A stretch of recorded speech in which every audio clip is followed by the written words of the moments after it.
Hi, this is Buzz Kanter from American Iron Magazine, here with my old friend Butch Baer and Butch's old bike. It's kind of a bittersweet feeling here at Laconia, New Hampshire, which I guess was your home track, wasn't it? Yes, it was. And for those people who don't know who Butch is, he really is Mr. Indian. And literally growing up inside the Springfield operation, where Indian was based, the wigwam. In Springfield, Massachusetts. In Springfield, and your father was the Indian dealer there, yes? Absolutely. And what is your earliest memories of Indian?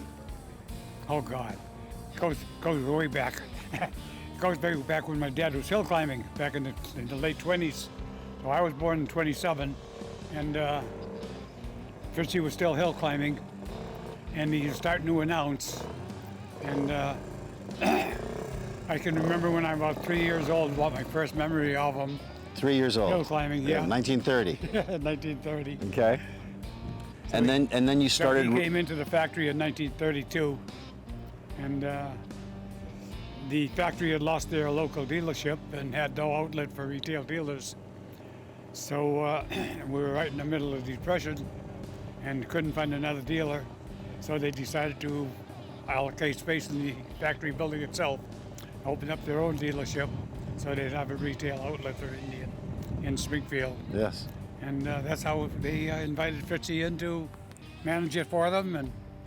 And then you started racing at a very young age. I remember That's seeing right. a picture of you with these wide handlebars and the very young. Do you remember what that was? They were little junior scouts. They weren't real wide handlebars. No, and what were you doing with it? Were you racing? No, we were hill climbing. Oh, that's racing.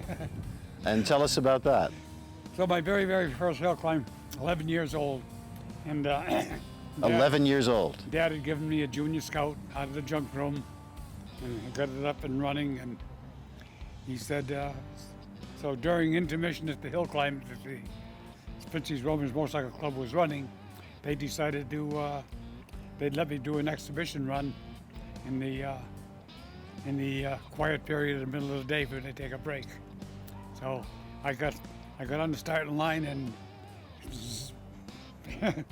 cranked it up full wide open throttle and took off, and I got about, I don't know, 60 feet up the hill, and that was it. And then you just came over on you? That's as far as the little junior scout would pull. Okay. And your family's been involved in hill climbs for forever, haven't they? Yeah, Dad started back in the 20s, Yeah. early 20s, and hill climbing off and on. And in between learning how to announce and everything. And then you moved on to road racing. Well, So tell us about that. when I was a young man, of course, I did dirt track racing, and we had Daytona as a road race, and we had Laconia as a road race. And that's the only ones I had ever run in my life. So Yes. I only raced for a few years when I was young. And then when I got into my older years and my children were starting to grow up, I got back into motorcycles again. And that's when I took in road racing. Yes. The vintage club that I had joined was racing about 10 times a year. Right. So I tackled all the races. And always on a hand I was shifter. fully retired. Yeah, always on an Indian, always on a hand Always on shifter. an Indian, always on a hand shift. Okay. And then the first time I ever raced you, you were on this bike. And we were on the streets of Laconia. It was a one-year-only event. Doc Batzler loaned me one of his tank shifters. And I remember clearly, it was a crazy event. It was done one time only, and was literally downtown Laconia on the streets. And there were hay bales all around the edges, no barricades, and people, thousands of people just beyond the hay bales. So we got the flag and we take off and we do one lap, and on the second lap you and I are sorted together. Do you remember when we were going down a straightaway? Yep. And it's one city block. And we were both down in a tuck as low as we could get, and I'm seeing this corner, and it's a 90-degree right angle turn. Yep. And we're tucked in, and finally I pop up, I back off the gas, and you're still in the tuck. I thought, wow, that guy's got some whatever, fill in the blank. And as I turned left, you still kept going straight on this bike, right through the hay bales, and I see people diving out of the way. And I thought, oh God, please don't let Butch get hurt on this thing. It'll all be my fault. And I did a lap, and I came around, and you're sitting there knocking hay off of your leathers, and the handlebar was bent. And this dent, I think, is from that event. Probably. And now I ended up buying your bike, Yes. and I'm out racing it occasionally. So what do you remember about this bike? This was a good bike. Yeah. This was a real good bike, and it ran quite well. I ran this for quite a few years, and I had a chance to get back into racing again, etc. I had heard about a one for sale, and I went down to Pennsylvania and snapped it up. That's what I was running at the time. Right. This was the second bike.